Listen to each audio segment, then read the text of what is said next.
Bonjour à toutes et à tous, je suis ici dans la cour de l'école de la Ferrière et je voulais souhaiter une bonne rentrée des classes à tous les élèves qui vont reprendre le chemin de l'école dans 3 jours.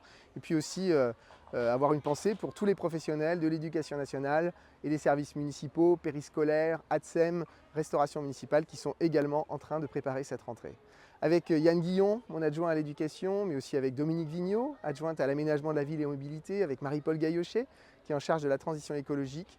Nous sommes cette année encore mobilisés pour l'épanouissement et pour le bien-être des élèves. Nous le sommes de différentes manières. Je peux simplement citer bien sûr cette cour par exemple de l'école de la Ferrière avec ses aménagements, cette renaturation qui a eu lieu cette année.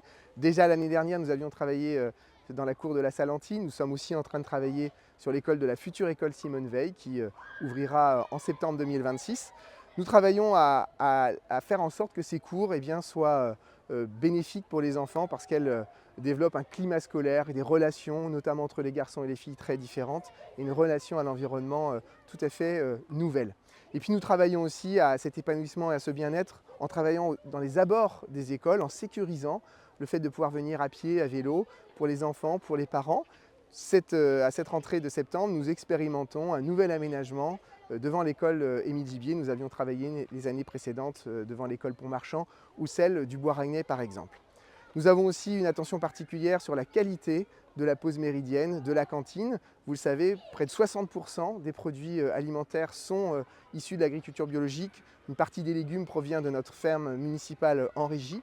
Et puis nous avons mené ces derniers mois, ces dernières années, un travail important pour la qualité de vie au travail des animatrices, des animateurs périscolaires, pour faire en sorte qu'il y ait moins de précarité, qu'il y ait des meilleures conditions de travail. C'est évidemment notre responsabilité d'employeur, mais c'est aussi une garantie pour fidéliser, pour stabiliser les équipes et pour que ces temps périscolaires soient des temps de qualité pour les enfants d'Orvault.